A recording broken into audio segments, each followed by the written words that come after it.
Good evening, friends. Welcome to our Nature Strong, Community Strong evening. I'm Kevin Talbert, President of the Board of the Southern Oregon Land Conservancy. We are a gathering of the SOLC family, our wonderful staff, our involved and knowledgeable board members, our generous trustees and donors, our enthusiastic and hardworking volunteers, landowners, and everyone who shares our vision of conserving and protecting the beautiful landscapes and places that make Southern Oregon such a special place for us all to call home. Some logistical information. You are part of an audience based on registration of roughly 150 people who are tuning in tonight. Welcome. A few other words about logistics. This is a webinar event, so you do not have to worry about adjusting your video or audio. If you do need assistance, you can use the chat box in the bottom menu under your screen. And the woman behind the curtain, our SOLC staff member, Tara Laidlaw, is there, and she can answer any questions that you might have. Or if you have questions for our new executive director or our presenter, Tim Palmer, you can put those questions or comments in the Q&A box. And Tara will ask the speakers your questions on your behalf after the presentations. Now, a few words about our new Executive Director, Steve Wise. He will be telling you about himself, but I'd like to share just a brief quote from the search committee's recommendation to the board when Steve was hired. Steve is described as a big thinker and with a passion for conservation. We think he has the right combination of nonprofit leadership and experience and skills, and will bring some fresh ideas and energy to our organization. Welcome, Steve.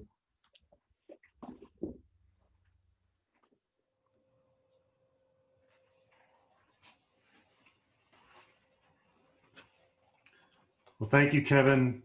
It's very kind of you to welcome me that way. I just want to say that I'm really grateful to be here, to be joining the organization and the community that the Southern Oregon Land Conservancy represents. I'm going to talk a little bit about where I come from and where I see how SOLC's work is essential in today's world. And I'll give you a little bit of fair warning. There's a closed captioning function on your screen there at the bottom. There's a part of my presentation here that'll be closed captioned, so you might want to turn that on. So where I come from, I most recently worked in the Sandy River Basin, which is a free-flowing river since the dam was removed there in 2007. It goes from the glaciers on the Mount Hood down to the Columbia River and then out to the sea. And it serves as a salmon stronghold for wild salmon and steelhead, as well as a recreational haven year-round for the Portland metro population, and also one of the finest water supplies in the region for about a third of the population of Oregon. So in that sense, the place that I came from most recently is somewhat like the Rogue in terms of its function and services.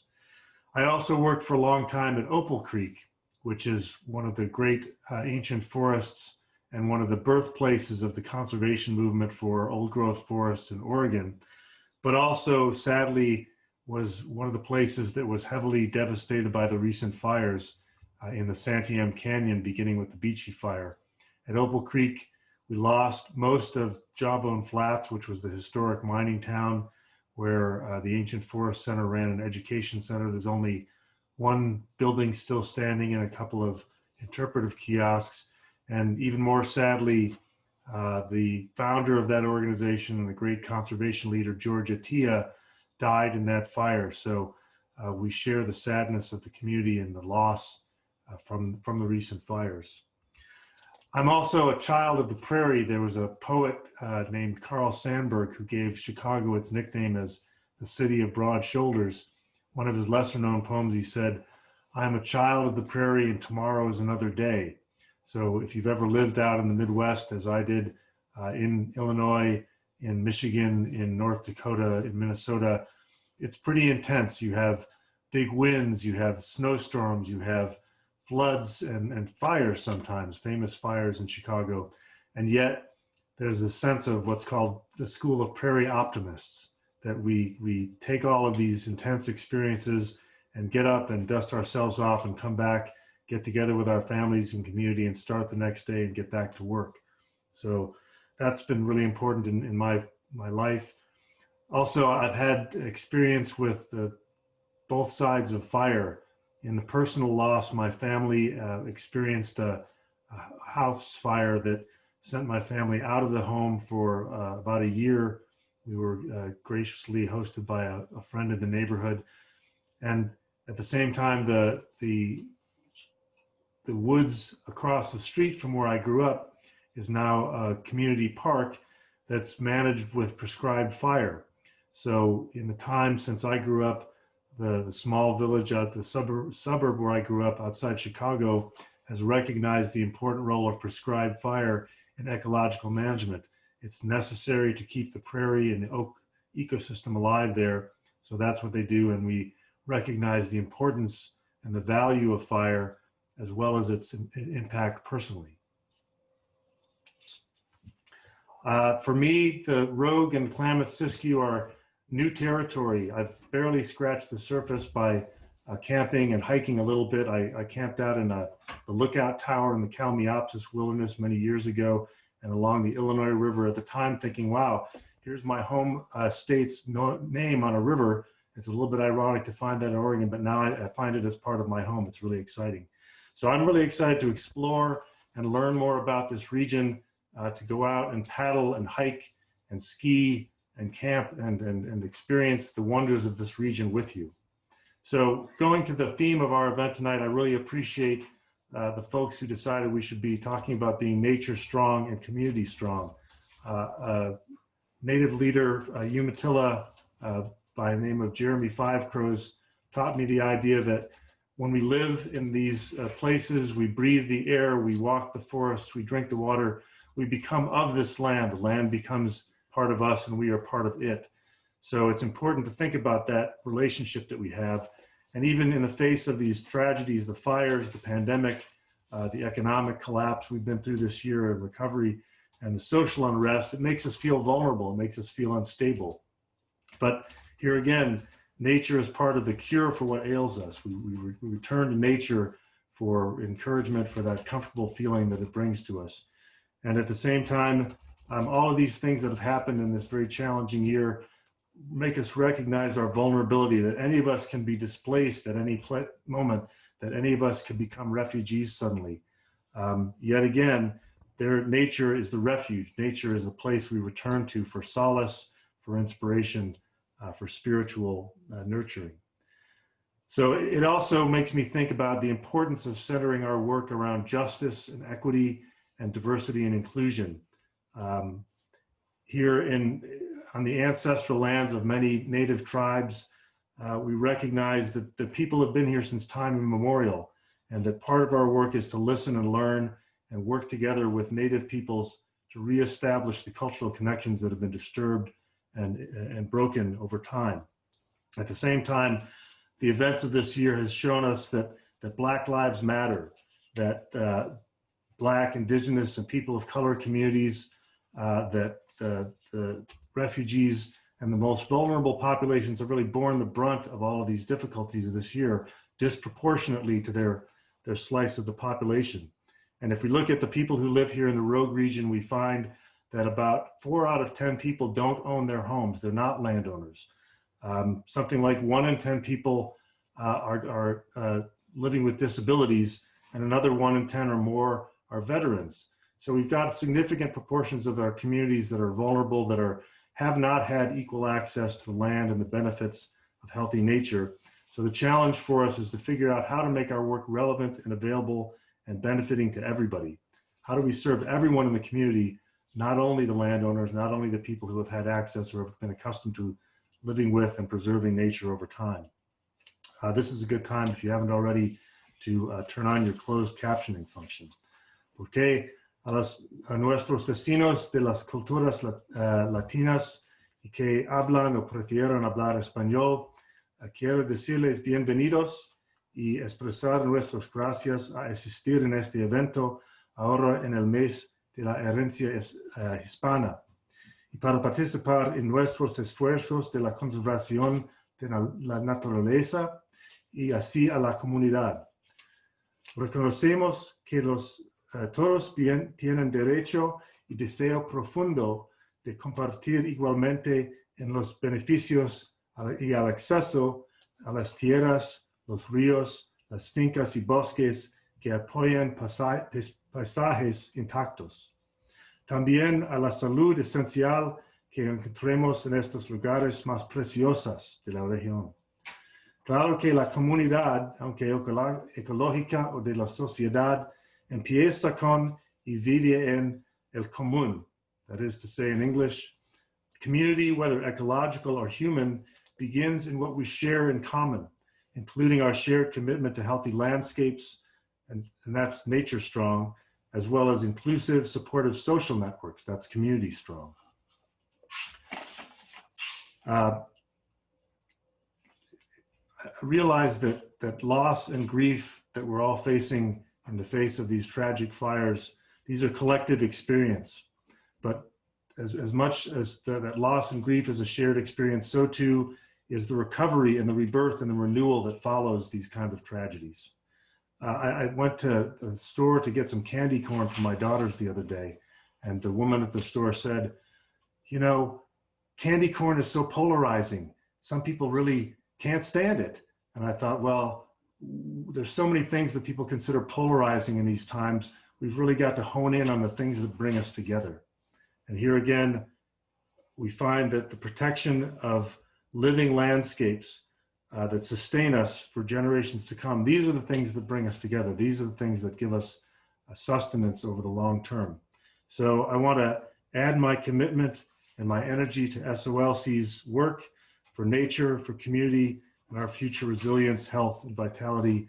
And thank you for the opportunity to join you in this. And Kevin doesn't know this is coming, but we have a little bit of a surprise here. This is also the season of holding people to their promises. And when I interviewed for this position, I promised that I would also become the staff potter of the organization, and that people who do extra special work, who go above and beyond the call, could earn awards from the staff potter. So to Keith Emerson and to Kevin, I want to award the first of what I hope will be many staff potter awards for meritorious service above and beyond the call. I've been an interim executive director before, and I know it can be a thankless task, but I just want to give my thanks to you, Kevin, and to you, Keith, out there. One of these is for you. That I know it's a hard thing to do, and it's extraordinarily important that they've served as the interim executive director of this organization and done such great work for the last 6 months or so. So thank you for that. Congratulations.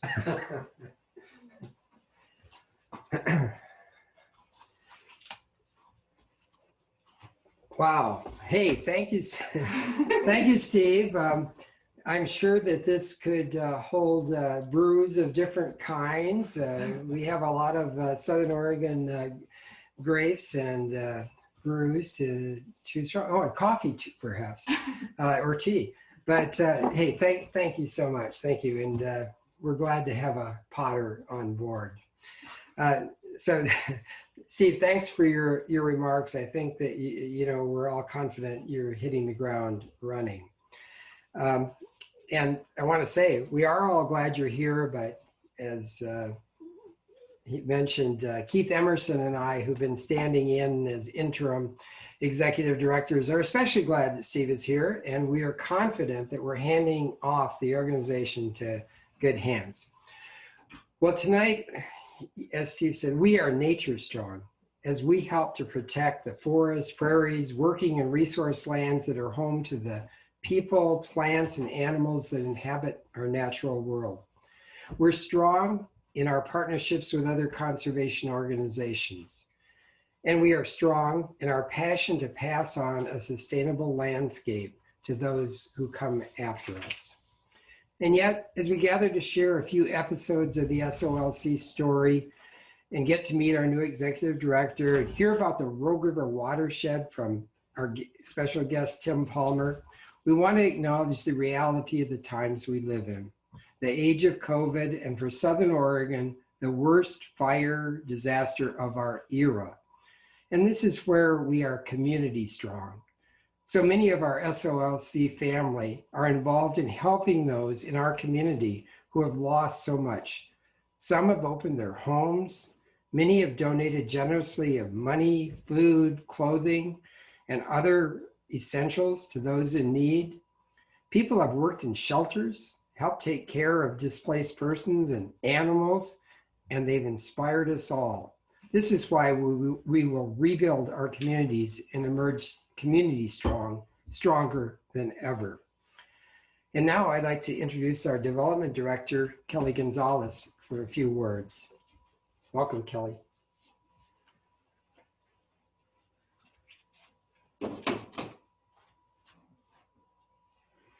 Thank you, Kevin. Welcome, Steve. Hi, I'm Kelly Gonzalez. I am your Development Director at Southern Oregon Land Conservancy. I'm grateful every day that I am entrusted to help to grow the support of this incredible organization. I get to help you feel good about where you invest your dollars. I get to help you make an enduring imprint in nature for generations to come. And together, we make a difference. You know, originally we were supposed to be here tonight all together in one big room, celebrating and having a lot of fun with a silent auction and delicious meal, and then the pandemic hit. And so we switched it up and we decided to go virtual, and then the fires hit. And it became painfully obvious that our needs needed to come second to those in our community who had lost everything.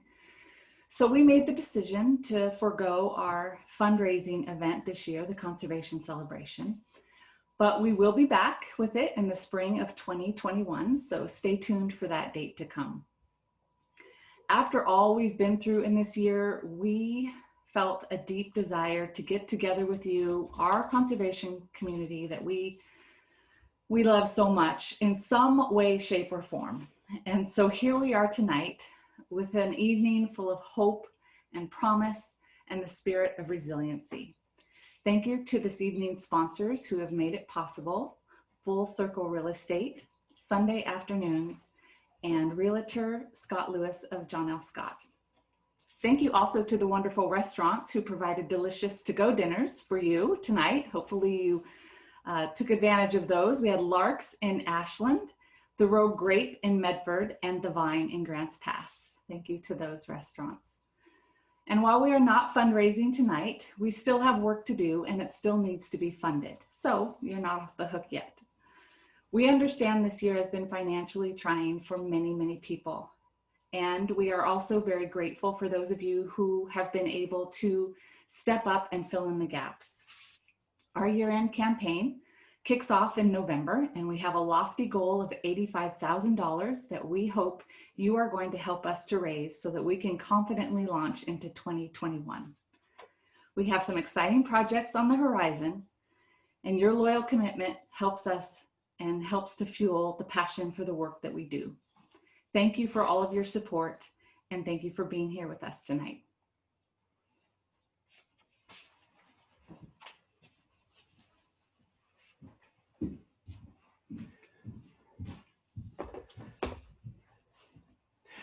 Thank you, Kelly, and thanks for all you have done to help organize tonight. And I'd also like to recognize our colleague and person that's really done a lot to manage the technology tonight. Teresa Fernandez is here behind the camera and at the control center, and Tara Laidlaw is on the phone. And so our staff has really pitched in to make this a successful event. Our time together is way too short to tell you about all the exciting things happening at the Southern Oregon Land Conservancy, but we're going to highlight just a couple of things. We're spotlighting tonight our Upper Bear Creek Watershed Project, led by our Conservation Project Manager, Paul Belson. And immediately, he'll hear him in a minute, and immediately following Paul, we'll be hearing from Tara Laidlaw, our education coordinator, about the important and wonderful work that she's doing. So welcome, Paul and Tara.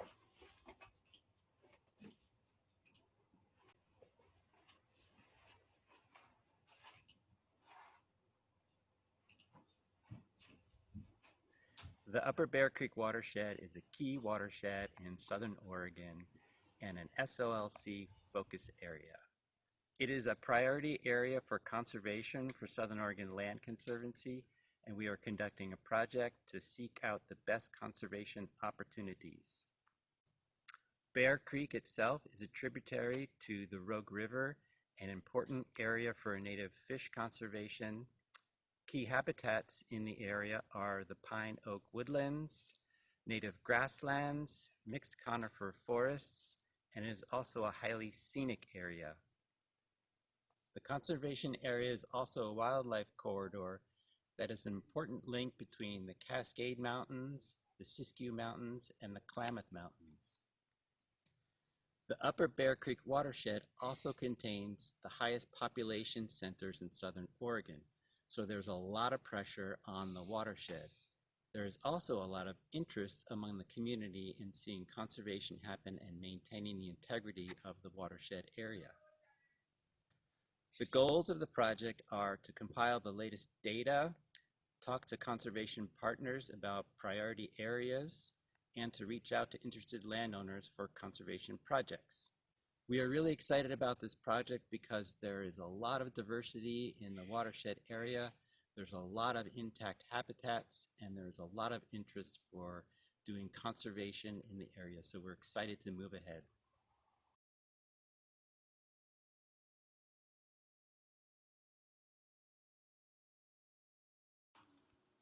Hi, I'm Tara Laidlaw, SOLC's Education Program Manager.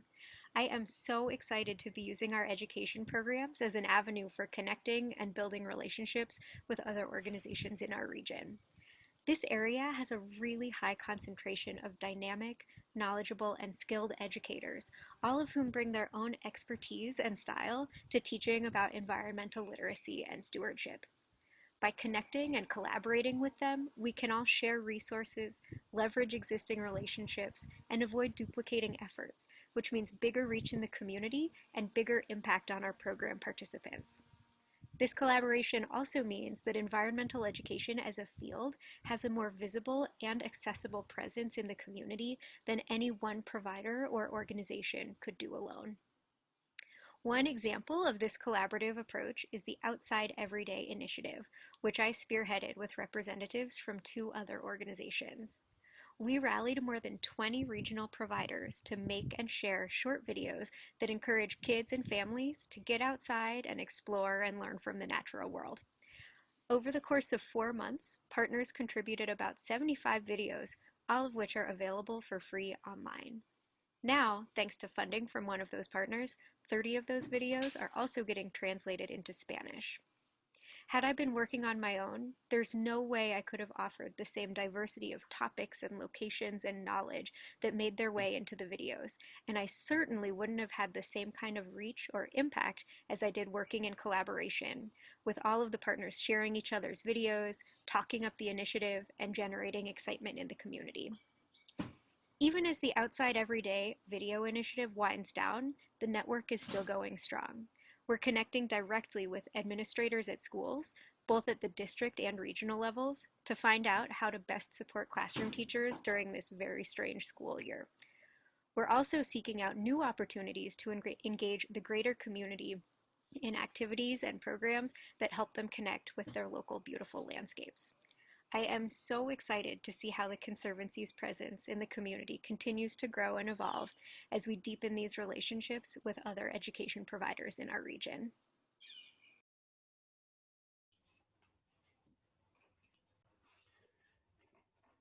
Thank you, Tara, and thank you, Paul. Great presentations.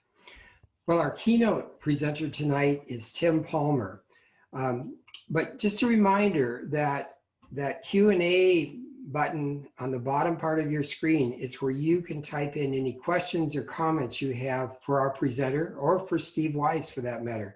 So don't hesitate to chime in, because after the presentation, we'll have a chance to hear your questions and comments. Tim Palmer is an award-winning author of 29 books about rivers, conservation, and adventure travel.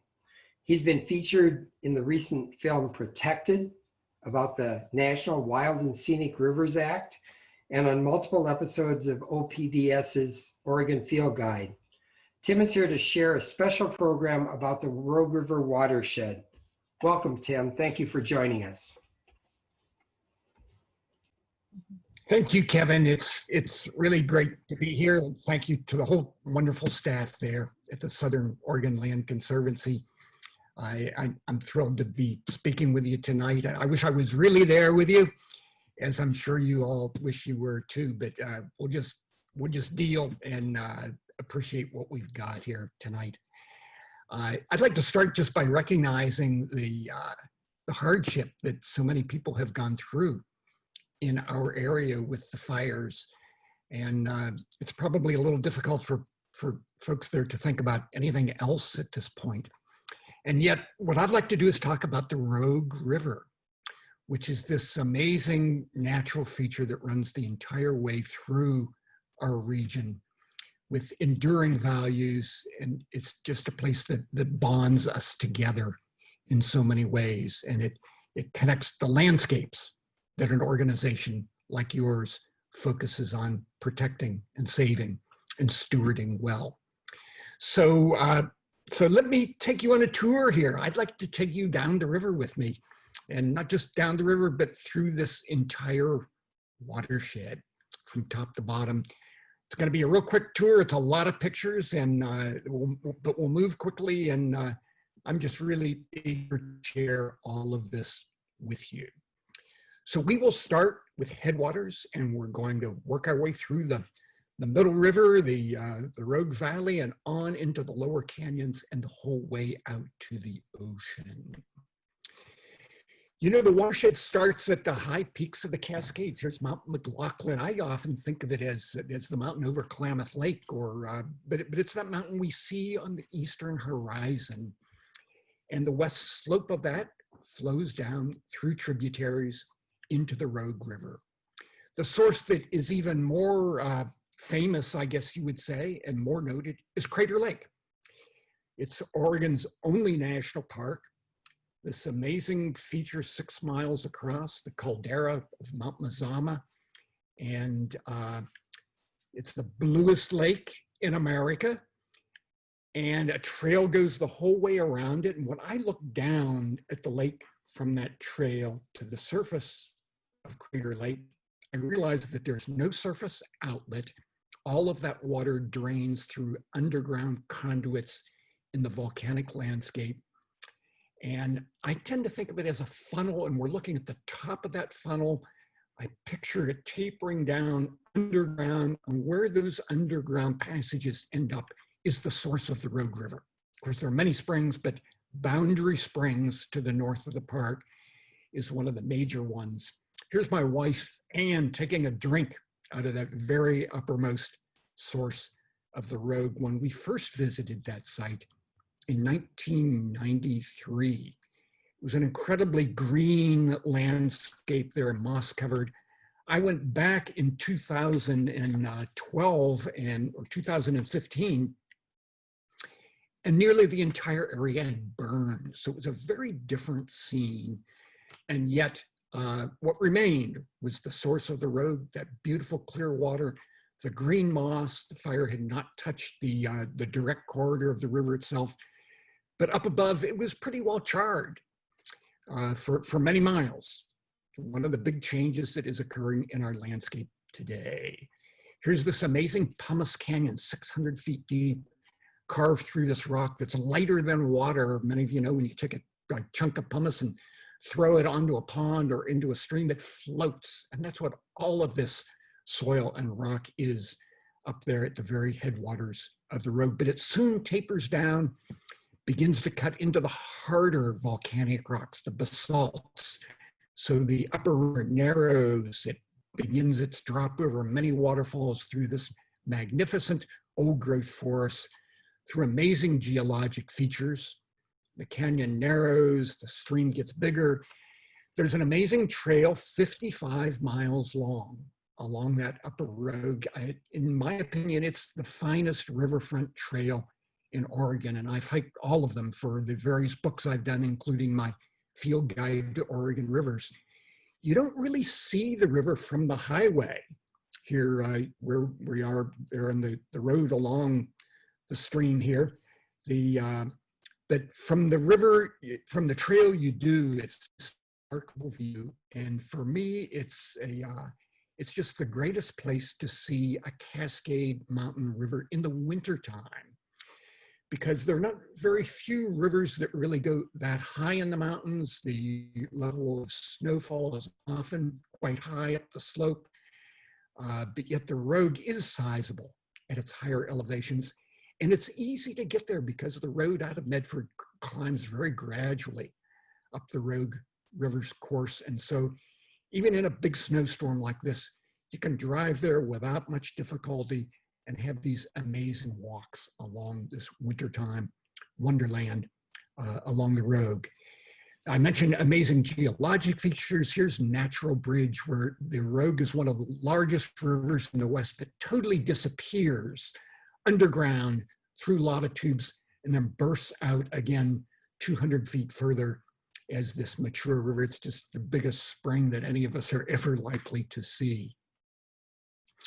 It drops on down through Takelma Gorge and on into the backwaters of its first dam, the Hydro Project at Prospect. It's a Pacific Core project built in 1912. There are only 2 dams along the on the Rogue River today. We're down from 5. More about that a little bit later. This is the first one. It's only the reservoir behind it is only about a mile long. Below that is the biggest waterfall of all on the Rogue. And then we drop into Lost Creek Reservoir, 10 miles long, the major dam built in the wake of the 1964 floods in the Rogue Valley, completed in 1977, damming up the upper Rogue there, essentially for flood control further down on the river. There's a small re-regulation dam below that. And at the base of that dam, we're now free flowing the whole way to the ocean, 154 miles. Just for a little perspective, we've come 62 miles far down this 216 mile long river. We have 154 miles to go. And after the dams on the Middle River were removed, my wife Ann and I decided we wanted to do a river trip the whole way from Lost Creek Dam out to the ocean. So here we are at the very beginning with our raft loaded up for 2 weeks of river travel. The first few nights, we had these tiny little campsites where not very many people go river traveling overnight. We made do with these little micro sites. Here's Ann cooking our dinner along the shore, and here's where we pitched our tent in a little pocket of woods. The next day, we had a bigger gravel bar that we camped on. We went past the crossing of the Pacific Nectar pipeline proposed to serve that massive natural gas liquefaction plant at Coos Bay at Jordan Cove. And the sign here, no LNG, reminded us of the massive problems that would come if that project is built, with 400 stream crossings and with big problems at the ocean where the plant would be built in a tsunami zone and an earthquake zone, and with many problems that we hope to avoid by stopping this project. The river is maturing here, big gentle flows, wonderful floating along in our raft, but then we come to 2 of the biggest rapids on the river, actually the 2 largest rapids on the entire river, surprisingly occur in this upper reach that's otherwise pretty gentle flows. Here, the first one, Nugget Falls, is kind of a gnarly drop. You're in the far left channel behind some islands there, and you drop into that big hole at the bottom and push on the oars just to keep you moving through so you don't tip over. Not far below is the other big drop, one's called Powerhouse Rapid, now we call it Tillameek Falls. And I happened to be passing one day when this kayaker was dropping into the top of these 4 stair-step drops. Just a magnificent rapid there on the Middle Rogue down to the bottom. It's kind of an intimidating rapid for boaters because you can't really see anything ahead of you. those horizon lines drop down out of sight. And it's very difficult to scout as well. So you kind of enter it as an act of faith, and down to the bottom as he has done here. And as I didn't catch any of it on film, but here I am smiling and just a little bit relieved at the bottom here that we made it through with our fully loaded raft and Anne's kayak tied on the back without any trouble. We drop into the Rogue Valley then, and of course there's a lot of development here because we're in the I-5 corridor with its towns and its homes and its other roads along the way. And we had come through Tillamook Falls late in the day, so we're really ready to camp, and we missed the chance to camp at a state park. So what we did is we just made it to a very remote bend where we couldn't see any houses or roads or anything like that. And we tied up to a tree and cooked dinner on the boat, and we cleaned up, and then we filled the bottom chamber of the raft with all our gear and laid out our pads and sleeping bags and went to sleep right in the boat, right in the river, tied to a tree in that quiet eddy. And, it ended up being the sweetest night on the whole river, just lying there, bobbing in the raft, looking up at the stars at night. I didn't even want to go to sleep that night. It was just so much fun.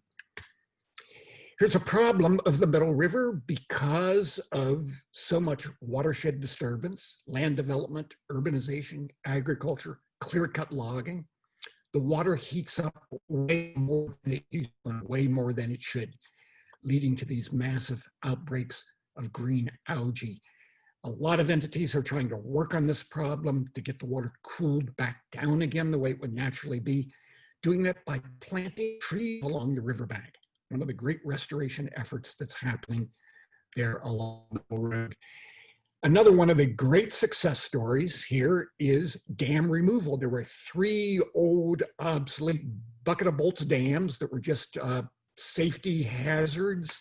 They didn't really serve any continuing purpose, but they were ripe for removal. And finally we did. Between 2008 and 2010, we got rid of Gold Hill Dam. We got rid of Gold Ray Dam. Above that, this is where the dam was. You can see the foundation there at the bottom of the scene, just a beautiful riffle today.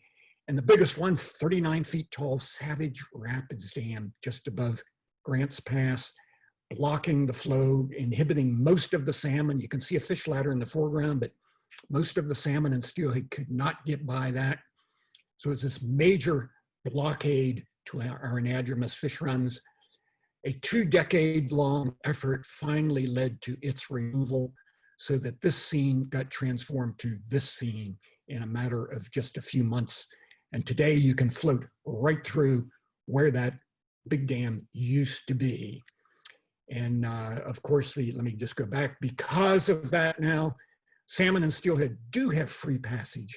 And the year after those 3 dams came out, for the first time in memory, we had another wonderful returning run of salmon and steelhead the whole way up Bear Creek to the city of Ashland. It was just a remarkable restoration, one of the greatest river restoration projects in the West, right there on the Middle Road.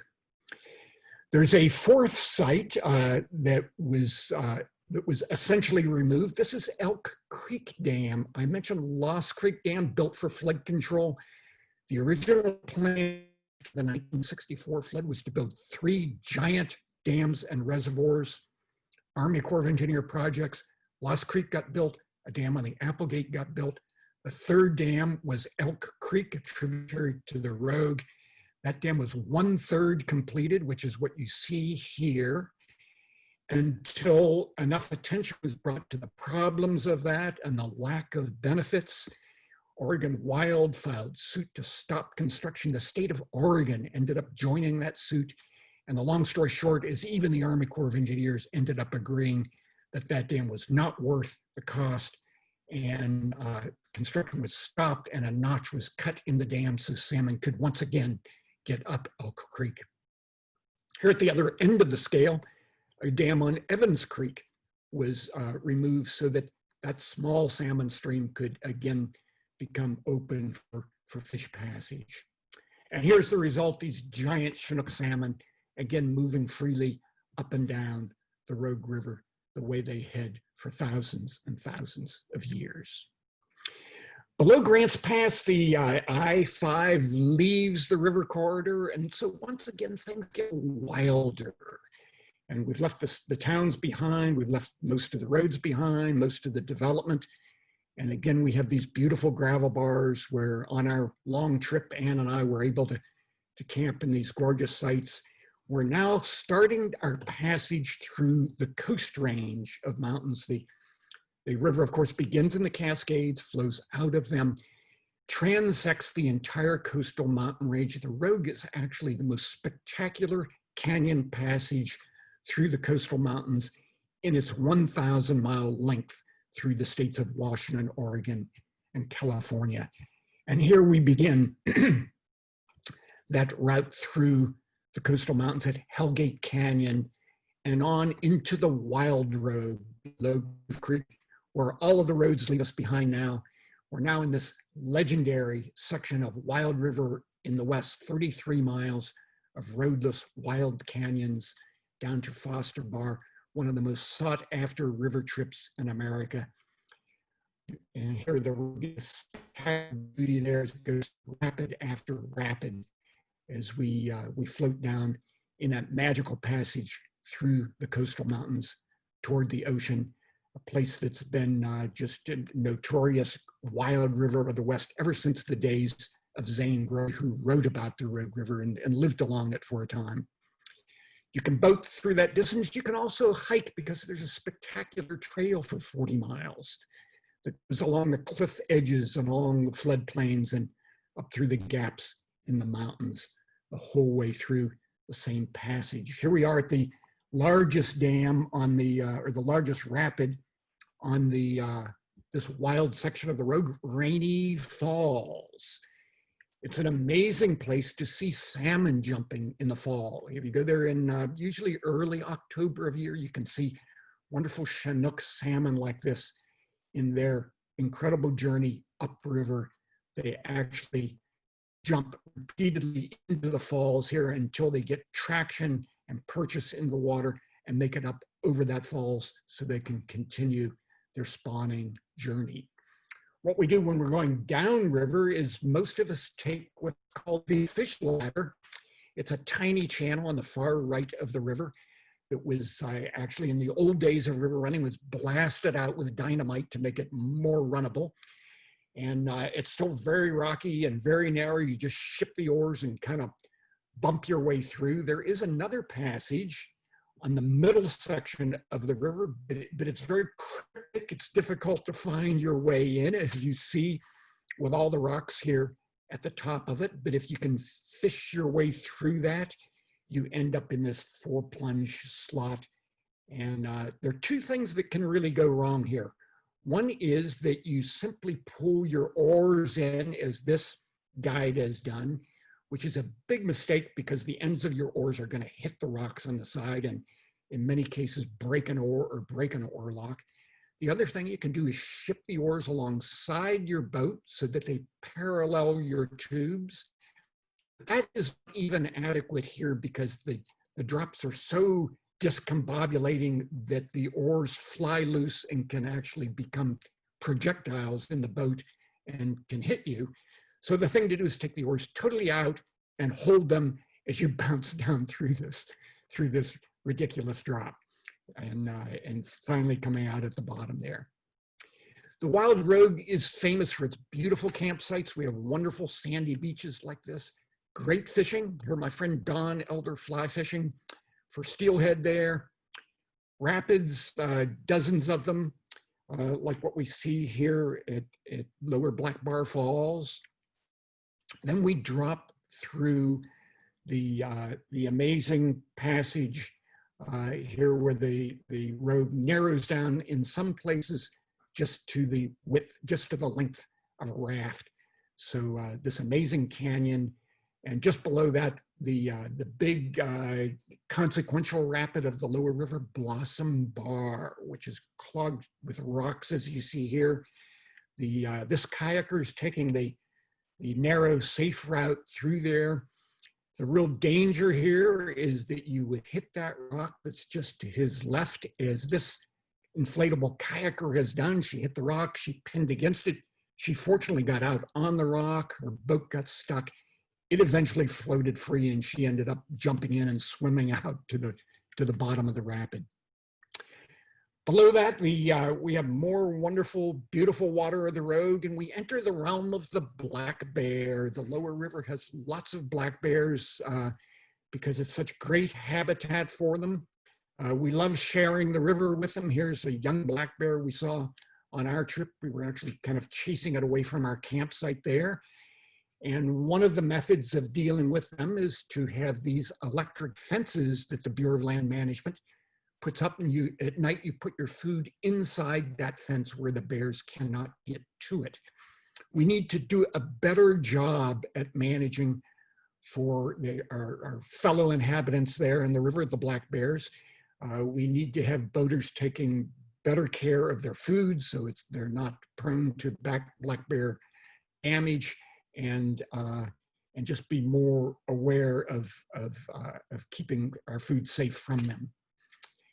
Here's another issue on the lower river, the invasion of exotic species, star thistle here. We found at one of our campsites. Ann and I began pulling it and collecting it. We pulled all that we could find and bundled it up into these trash bags and packed it out. And these and other exotic plant species are becoming more and more of a problem, especially with the issues of climate change that we're now dealing with.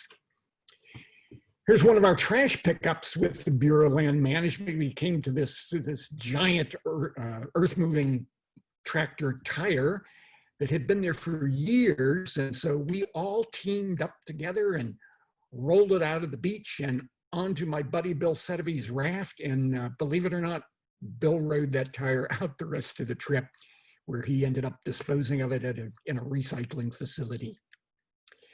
Most river trips end there. Here you can see Ann and I got resorting our gear and packing up again, but that avoids that, or that does not let you see the bottom 33 miles of the river. Below that wild reach that so many people come from all over the country to do is another 33 miles of spectacular river that anywhere else in America would be renowned for its wildness and its beauty.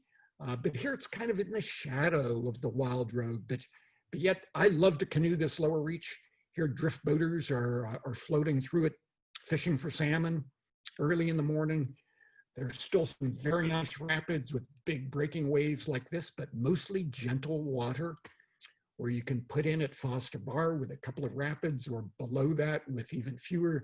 Here I am taking a photo on the lower river. A great place for wildlife. Here, the great blue heron, a flock of mergansers, the common egrets there down near the mouth of the river. And then we finally end up in the tidal section of the road, which is about 8 miles long. I did not know that the tidal section was that long on my first trip many years ago in the early 1990s. And at a place just like this, Ann and I ended up camping right about where you see her in the raft in this picture. It looked safe enough. The cobbles were dry. We pitched our tent. We had dinner. We went to bed. And about 3 o'clock in the morning, I started hearing this gurgling sound of water in the rocks underneath us. And it was the tide coming up. So I had to yell, "Yanni, get up."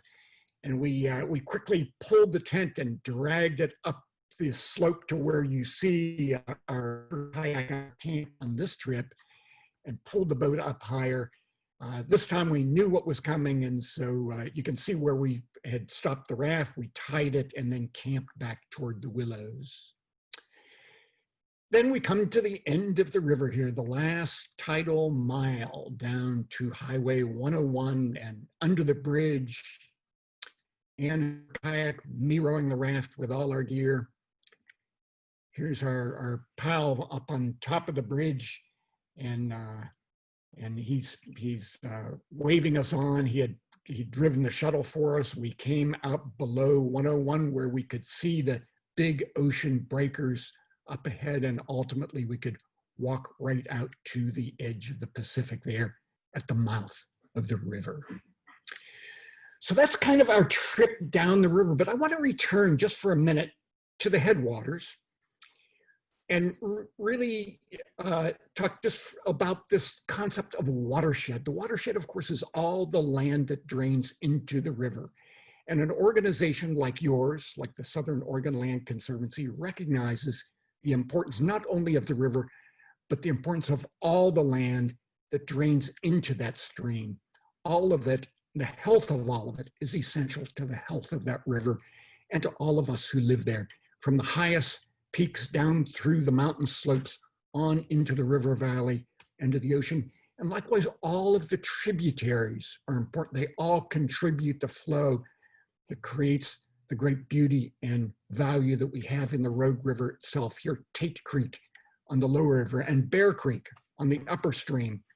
There, I'm sure the scene looks quite different today since the fires, but this upper tributary that you know so well along the upper end of the Rogue Valley.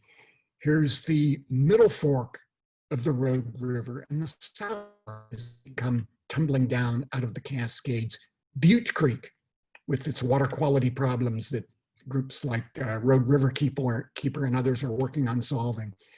The Applegate River, below the big dam that was built, it still has many miles of free-flowing current. And here's the Illinois, the largest tributary, most remarkable wild tributary to the Rogue, and really one of the most remarkable wild rivers in all of the West.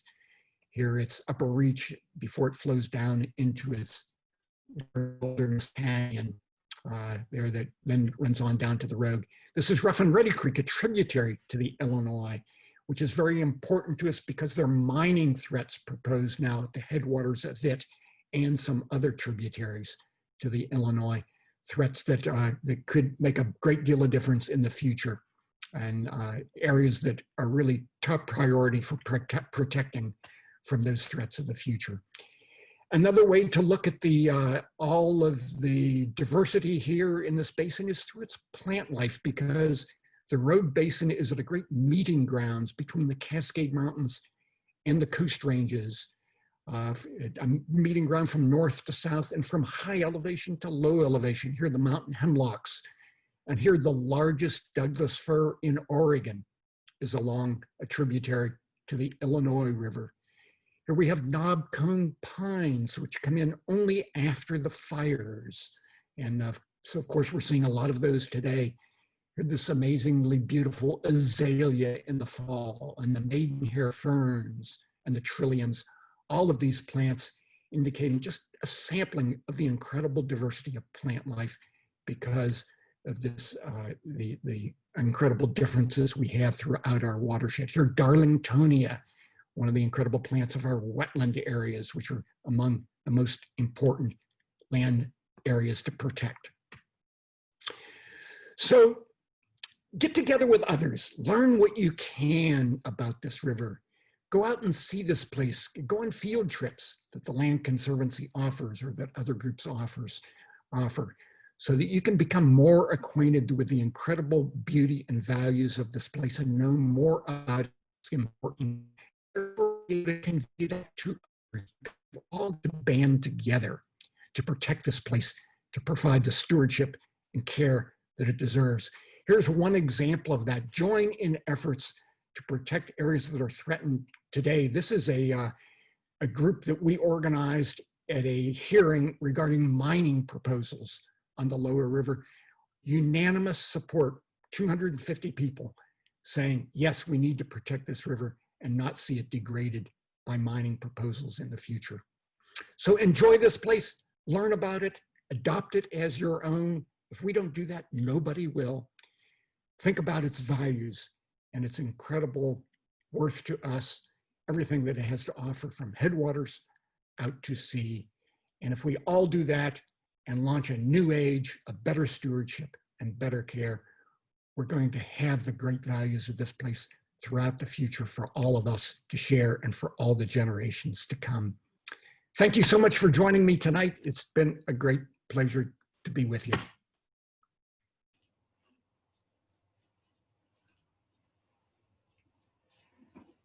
Okay. Stop video. There we are. Well, thank you so much, Tim, for the inspiring and stirring tour of the watershed and the river and the surrounding lands and the issues that we face in working towards conservation of the Rogue Basin and Klamath-Siskiyou in the future. As we said, as Kevin said earlier, we've invited people to ask questions, and Tara, who is out there in digital land, will help us walk us through these questions. Tara, how are we doing on questions? We are doing great. I've already answered one of them in the Q&A box. We had a question about a link for those videos that I shared about. And so if you open the Q&A box, you'll be able to link straight through to some of those videos. But mostly we're interested in questions for our two speakers. And the first question that I want to ask is, Tim, do you have a couple of favorite spots along the Rogue River? I know it's hard to choose, but any standouts? You know, I really love the upper river above Prospect. You know, it's not wilderness, but it almost is. And maybe you remember the beautiful pictures there. There's this 55-mile trail. I actually hiked the whole trail a few years ago. It was late in the fall when the days were very short. So I didn't really want to do it as an overnight. So I did day hikes, bicycling my hiking shuttle every day because I was alone. And it's just a remarkable place there up in the Cascade Mountains. But that's just one. You know, you're asking me a difficult question here. You know, the Wild Rogue, you know, from Grave Creek down to Foster Bar, the one that most people do as a wilderness raft trip, is just a one of a kind throughout the West. And it's one of the first major river trips I actually ever did in my life in 1977. And actually before that, I worked for Crater Lake National Park. I worked for the Park Service in the summer of 1967 and hitchhiked to Grants Pass one day, and a man with a drift boat picked me up the next morning and took me down the river. It's this remarkable, you know, eye-opening revelation about what one could do, about what boats can do in rivers. And so that section of the Rogue has been really close to my heart ever since. So those are just two pieces. But, you know, I usually say my favorite river is the river where I am. And so, so I don't want to undersell the amazing parts of the Middle Rogue as well. You know, right there where so many people are. It's just an amazing resource because it's just out the back door for so many people and so important to so many of you up there. So it's all good. Thank you. Yeah, I know that's a really rough question when there's so much to choose from. Yeah. So we have a question for you, Steve. What is your #1 goal for the organization in 2021? Also a big question. That's a great question, a big one. And my #1 goal is two things, really. The first part, well, maybe three. The first part is to expand on the good work that we are doing and have done so far. There are a couple of major opportunities that are in the works that we're not quite ready to talk about, but that we're hoping that by perhaps early next year, we'll have some big news on additional expansions of the landscapes that we're working to conserve. So moving those ahead and adding to the suite of really special places that are conserved and that we're working with the community to manage. That's one of the parts of the goal. The second part is kind of what I talked about in terms of expanding our commitment to diversity, equity, inclusion, and justice, where it's really important that we recognize these issues and find ways that the organization, its activities, its membership, its leadership, its staff reflect the communities that we're working in. So we're going to take some initiatives in that area. And the third thing is kind of what Tim talked about, getting out there on the land and really becoming a part of the community. I hope that you've enjoyed the time, those of you who are on the screen with us here looking at this, but gosh, I'm just dying to get out there in real life, dying to really be on the land, meet the people and get to know more of you directly. So I'm going to take every effort that I can. We're going to organize opportunities for those of you who'd like to get acquainted, that I can actually get out there in real life and explore the Rogue Basin and the Klamath-Siskiyou, these special areas with you. Wonderful. Thank you so much. So I just want to take a pause right now. We have several more really great questions in the chat, but I know that we are a couple minutes over our hour. So I'm going to hand it over to Steve to kind of wrap us up. But if you want to stick around for a few more questions, we will be happy to stay on the line. Thank you, Tara. Yes, I just want to thank everybody who helped put this all together. It's a great start for me to join the organization and see the whole place through Tim's eyes. This presentation, this whole event has been recorded, and we will be making a recording of this available on our website and on our social media sometime next week. So if there's anybody that you know who would have wanted to be here, was too busy, or had something else to do, or you want to share it, please point them to us later on next week. Otherwise, we just want to thank you for taking your time in a busy world with lots of opportunities to do things, and wish you a great evening, all of those of you out there. So be safe, be strong, and we'll see you soon. And if anybody wants to stick around a little bit of extra time, we'll get to more questions. Thanks so much. All right. So I will, I've got another question for Tim. Beginning of your talk, you were talking about a book that described the Rogue River Trail. Which book is that? Book of mine. Yeah. Yeah. Okay. So I have a book called Field Guide to Oregon Rivers, and it's a. Do you want to grab it, Annie?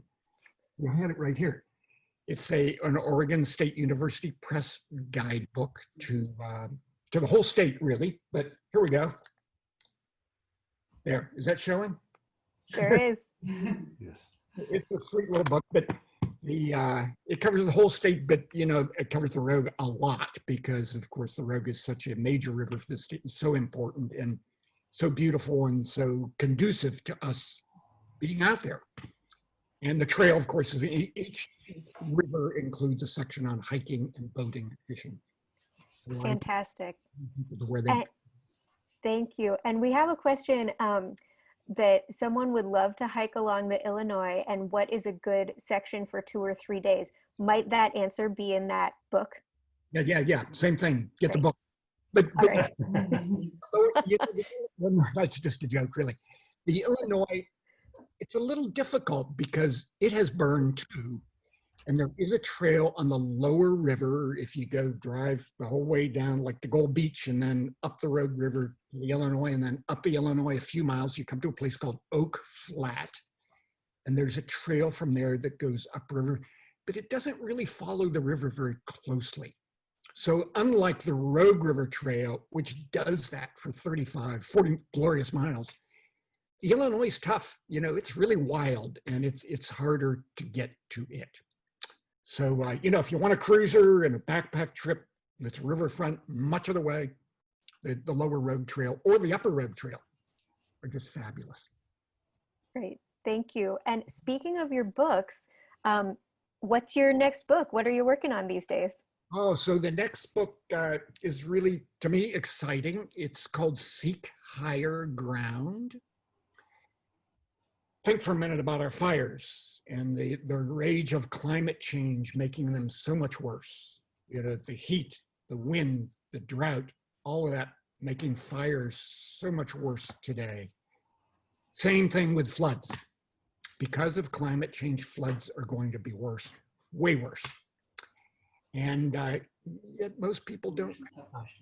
And historically, the way we've approached flood problems is to build dams to try to stop floods from occurring and to build levees to try to wall the flood water away.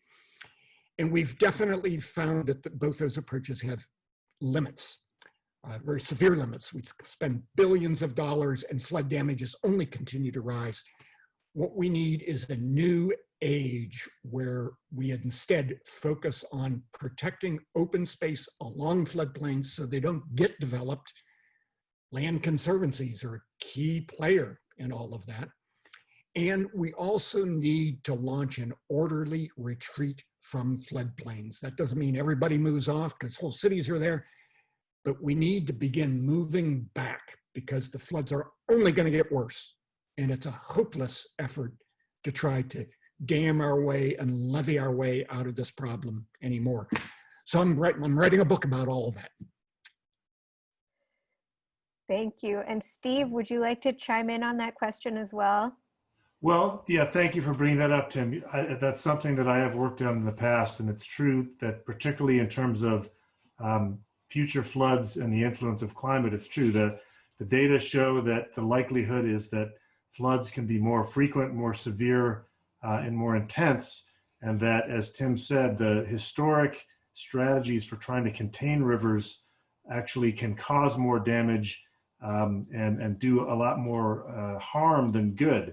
And in my previous work, we developed an approach called restorative flood response, where we looked at the way that the rivers behave and tried to work within the dynamics of the river and actually allowing the river to spread out rather than keeping it contained into its main channel, and particularly in volatile places like the Rogue and the Sandy and some of the major rivers in Washington.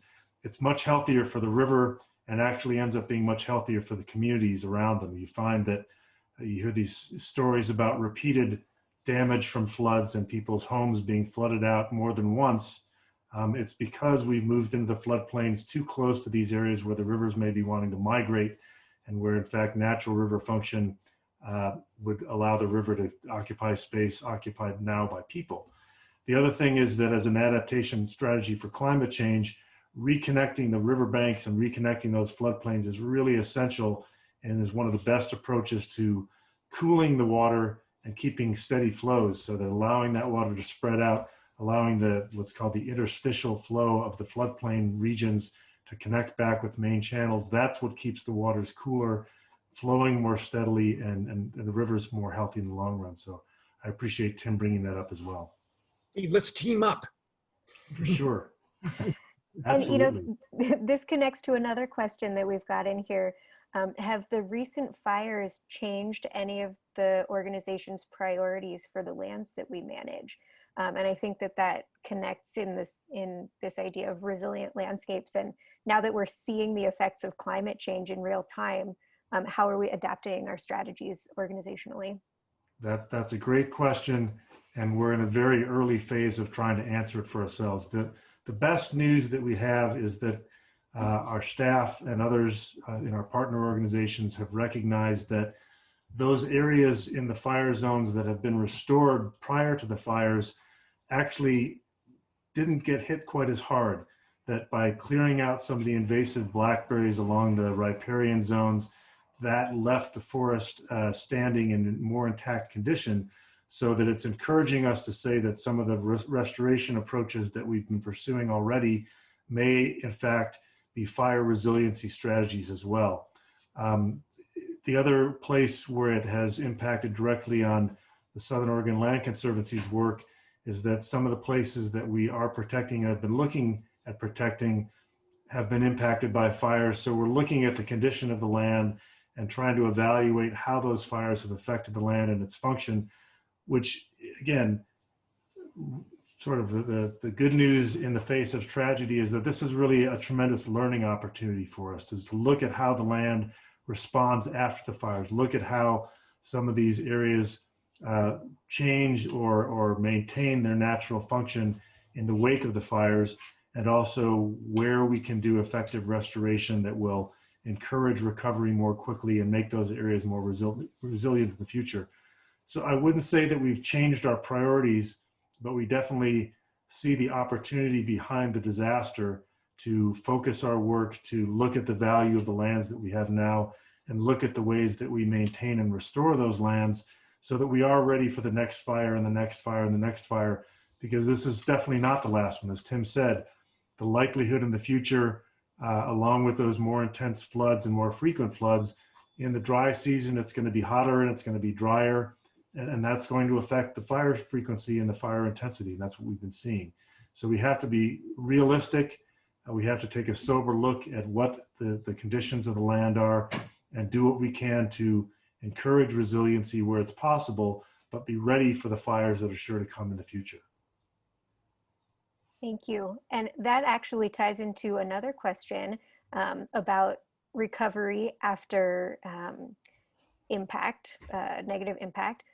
Was there much ecological damage caused by the dams that were eventually removed? So this could be for either one of you. You can start, Tim. I've got a lot to say about dam removal, but go ahead. Yeah, you know about the sand dune directly. You know, it's the question's ambiguous to me in a way that those dams caused tremendous damage by being there. Number one, they flooded the river channel. They buried the rapids in the floodplain and everything that was there. They blocked the fish. They heated the water. They changed the flow regime downstream. Lost Creek Dam does that big time by changing the flood cycles in a way that it's harmful to much of the natural environment. So the dams were causing tremendous damage, stopping most of the salmon way down at Savage Rapids. So we got rid of those, and the process of getting rid of them has some very short-term effects because silt that was built up in the dam washes downstream. But that all ends up being actually extremely minor in the big picture. You know, there's a push of silt, which is kind of like what you get after any big storm, really. And then it's basically gone, and the river begins its long-term process of recovery. Don't forget, the rivers are what the ecologists call disturbance ecosystems. Their health is dependent upon periodic disturbance by floods. The floods are actually good because they recharge the ground. The only problem is where we built in harm's way. The floods recharge groundwater. They nourish the riparian community. They improve the stream, what they call the morphology of the stream, or the makeup of the bottom, in a pull and riffle sequence. We need both pulls and riffles. To get that, you need floods. Floods, it's a longer story, but floods are what establish pulls and riffles. When you don't have them, you get more of a constant glide as the pulls fill in and the riffles erode. Way less productive biologically. So the long-term picture is nothing but good here. Getting rid of those dams was a great step forward in making our river healthier in many, many ways. Yes, thank you, Tim. I agree heartily. And back in the Sandy, we used to say that the Sandy and the Rogue were early leaders in what we called the Fellowship of the Undammed. And we encouraged other rivers to join us in that, where the dams were considered, it's an interesting thing, because they came in a period of time in the Sandy from about 1913, the Rogue dams were more modern. They're so large and so solid in their material that people think of them as permanent, but it's really a momentary decision, and it's a view of the river and its function in society that we're starting to get beyond. And it's a way of, a dam removal is a magnificent step that says the decisions we made in the past are not necessarily permanent, and the mistakes of the past in terms of the way that we address our rivers are not permanent and are reversible, and we can make improvements. I think that's the key lesson there. Again, in the Sandy, the lesson was after the dam came out, as Tim had said, on the Rogue and some of the other streams here, the salmon came back almost immediately. And in the last few years of the Sandy, the past 5 years or so, there have been something like 4,000 to 5,000 steelhead, where in the times when that dam was in place, the populations had dropped to only hundreds. So the rivers recover, and this is true nationally as well. There was a study that was done across something like 1,100 dam removals that have happened in the past 40 years, and almost all of them had positive impacts. The rivers recovered quickly. The degradation from releasing sediment, unless there were toxic materials within it, was short-term. And by restoring that natural regime of the rivers, including its sediment transportation, really allowed species like salmon and steelhead in the east, the shad and other anadromous, the migratory fish in the rivers, to come back fairly quickly. So it's a key step, dam removal, in terms of launching restoration campaigns. It's not the end. There's still a lot of work to do. And as Tim said, even on a river like the Rogue, where major dams have come out and others are scheduled to come out, there's more work to be done because the historic process of impacting riparian areas and the vegetation from development and other processes, we still need to do that once the dams are gone. So it's a major initial step, dam removal. It's not the end of restoration. It can be the beginning of a magnificent process of bringing rivers back to their full function, back to greater health. If I could add just a very short coda to all this, that doesn't mean the transition is easy for everybody. Right. The Middle Rogue is one particular case where, you know, there were people who did not want to see the change. They enjoyed that flat water pool behind Savage Rapids Dam, and they had a front yard that went down to the water and a dock and a place to swim and all that, and it was nice. And that's what they knew and always knew, and so they wanted to continue that. And I totally understand that. So you know, even though it's painful for some, and even though the short-term change can be painful for a while, I guess all I can say is that all of us need to look to the long-term future here. And you know, for me personally, owning property where behind Savage Rapids Dam, I would now be thrilled to have a living river there instead of kind of a dead one. You know, to have moving water and those salmon and steelhead coming back and forth the way they never were able to do when the dam was there.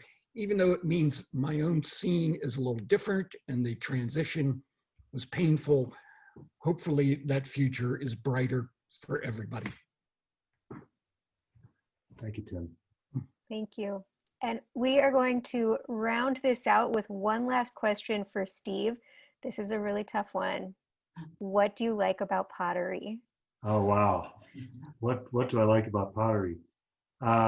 Pottery is a physical interaction with material and space. It's the process is called centering when you take that clay, and I do work on a wheel. So it's literally centering the clay, and you center yourself. And you go from something that is solid to something that has space and that has shape and form.